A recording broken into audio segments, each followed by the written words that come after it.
বন্ধুগণ, আজকে আমি আপনাদের সঙ্গে শেয়ার করব ভীষণ হেলদি একটি ব্রেকফাস্ট কিংবা টিফিন রেসিপি, আর খেতে খুব সুস্বাদু। আর এই জন্য প্রথমে একটা বাটি নিলাম। বাটির মধ্যে আমি নিয়ে নেব 1 কাপ আটা। আটার জায়গায় আপনারা ময়দাও নিতে পারেন। আটাটা দিয়ে দেওয়ার পর আমি এখানে দিয়ে দেব ওই 1/2 কাপ সুজি, আর ওই কাপেরই 1/2 কাপ দিয়ে দিলাম বেসন। এবার শুকনো অবস্থায় সমস্ত উপকরণগুলোকে ভালো করে আগে মিশিয়ে নেব। আমার মেশানো হয়ে গেছে। এবার আমি যে কাপ মেপে আটা বা সুজি নিয়েছি সেই কাপ মেপে 2 কাপ দিয়ে দিলাম জল। জলটা দিয়ে দেওয়ার পর আমি ভালো করে বেটারটাকে গুলিয়ে নেব। আমি একদম মসৃণ একটা বেটার তৈরি করে নিলাম। এবার এটাকে ঢাকা দিয়ে আমি সাইডে মিনিট 10 রেস্টে রেখে দেব। এবার আমি একটা নিয়েছি আলুটাকে আমি ছিলে নিয়েছি। এবার একটা গ্রেটার দিয়ে আলুটাকে আমি গ্রেট করে নেব।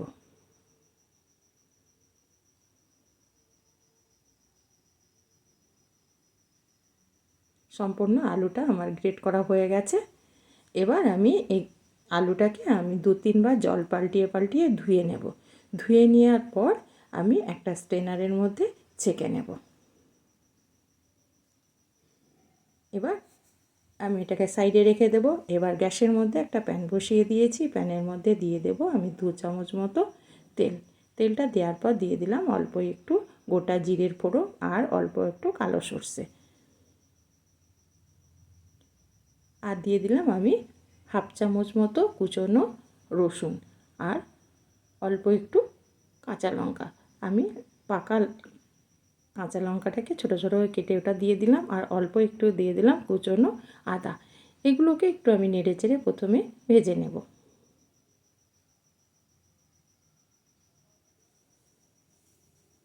একটু ভাজা হয়ে গেছে। এবার আমি এখানে দিয়ে দেব একটা ছোটো সাইজের পেঁয়াজ কুচনো। পেঁয়াজটাকে একটু নেড়ে চেড়ে আমি নরম করে নেব। একদম আমি এগুলোকে পুড়িয়ে ফেলবো না, একটু কাঁচা কাঁচা ভাবটা কেটে গেলে আমি এখানে দিয়ে দেব যে আলুটাকে গ্রেট করে রেখেছিলাম সেটাকে দিয়ে দিলাম।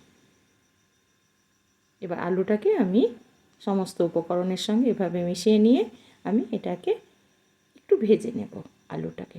হ্যাঁ বন্ধুরা, এখানে কিন্তু কোনো আমি লবণের ব্যবহার করব না, তাহলে কিন্তু আলু থেকে জল ছেড়ে যাবে। এবার একটু আমি নেড়ে চেড়ে আলুটাকে ভেজে নিলাম। এবার আমি গ্যাসটাকে বন্ধ করে দিলাম। এবার এটাকে নামিয়ে রেখে দিলাম।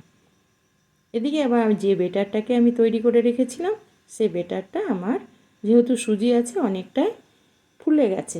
একটু আমি চামচ দিয়ে নেড়ে চেড়ে নিলাম। এরকম ঘনত্ব আমি রেখে দিলাম, দরকার হলে আমি আবারও জলের ব্যবহার করব। এবার প্রথমে দিয়ে দিলাম আমি মশলা। তার মধ্যে আছে কালো গোলমরিচ গুঁড়ো, চাট মশলা 1/2 চামচ, আর দিয়ে দিলাম গরম মশলা পরিমাণ মতো। এবার যে আলুগুলো আমি ফ্রাই করে রেখেছিলাম সেই আলুগুলোকে দিয়ে দিলাম।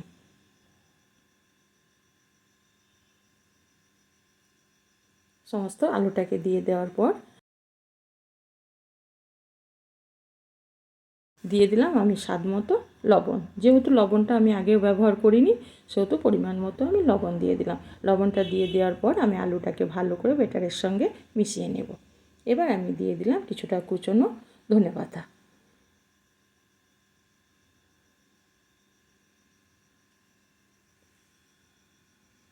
ধনেপাতাটাকে দেওয়ার পর আমি নিয়ে নিলাম জল। আমি যে কাপ মেপে জল আগে ব্যবহার করেছি সেই কাপ মেপে আবারও 1 কাপ জল নিয়ে নিলাম।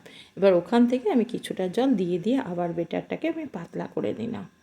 হ্যাঁ বন্ধুরা, এখানে কিন্তু বেটারটা আমি ঘন করব না, মিডিয়াম, আমি একদম পাতলাও করব না, আমি একটা মিডিয়াম বেটার তৈরি করব। আবার ওখান থেকে কিছুটা জল আমি দিয়ে দিলাম। দিয়ে দেওয়ার পর আমি জলটাকে ভালো করে বেটারের সঙ্গে মিশিয়ে নেব।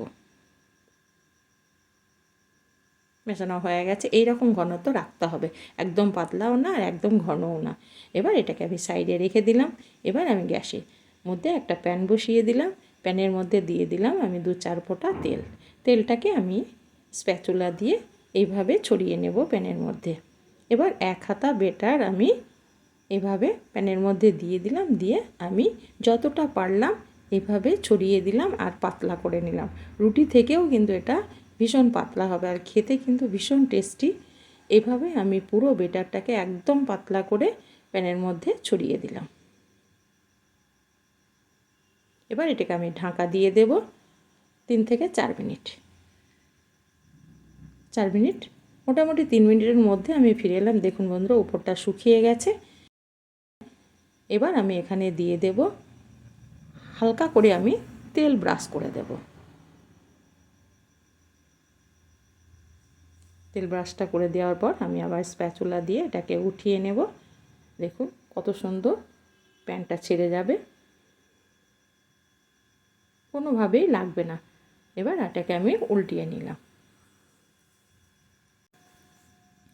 এইভাবে আমি এপিট ওপিট করে এই নাস্তাটিকে ভেজে নেব। ভীষণ সহজ অথচ হেলদি একটি রেসিপি। এটা টিফিনে হোক আর ব্রেকফাস্টে হোক, যখন ইচ্ছা আপনি বানিয়ে নিতে পারেন। আবারও আমি কয়েক ফোঁটা তেল দিয়ে আবার একটু তেল ব্রাশ করে দিলাম। ঠিক একইভাবে আবারও এক হাতা আমি এইভাবে যতটা পারা যায় আমি পাতলা করে ছড়িয়ে দেব।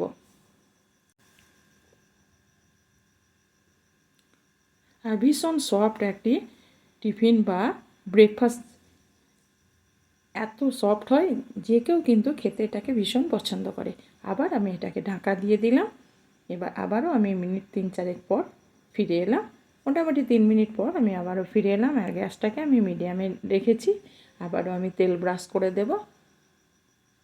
তেল ব্রাশটা করে দেওয়ার পর এটাকে আবারও আমি ঘুরিয়ে ফিরিয়ে ভেজে নেব। আর কোনো রকমের প্যানের লেগে যাবে না, একদম সুন্দর ছেড়ে যাবে, প্যান থেকে উঠে যাবে, কোনো অসুবিধাই হবে না, কোনো রকম ছিঁড়েও যাবে না বা ফেটেও যাবে না। এবার ঘুরিয়ে ফিরিয়ে আমি এটাকেও ভেজে নেব। এটা আপনারা ডিনারেও বানিয়ে খেতে পারেন, খুব সহজ অথচ হেলদি। আমার এইভাবে আমি সমস্ত নাস্তাগুলোকে ভেজে নেব। এবার আমি একটা প্লেটের মধ্যে উঠিয়ে নিলাম, আপনাদের দেখিয়ে দিচ্ছি কত সফট আর কত লোভনীয়। যদি আমার ভিডিওটা ভালো লেগে থাকে তবে অবশ্যই একটা লাইক করবেন আর সাবস্ক্রাইব করবেন।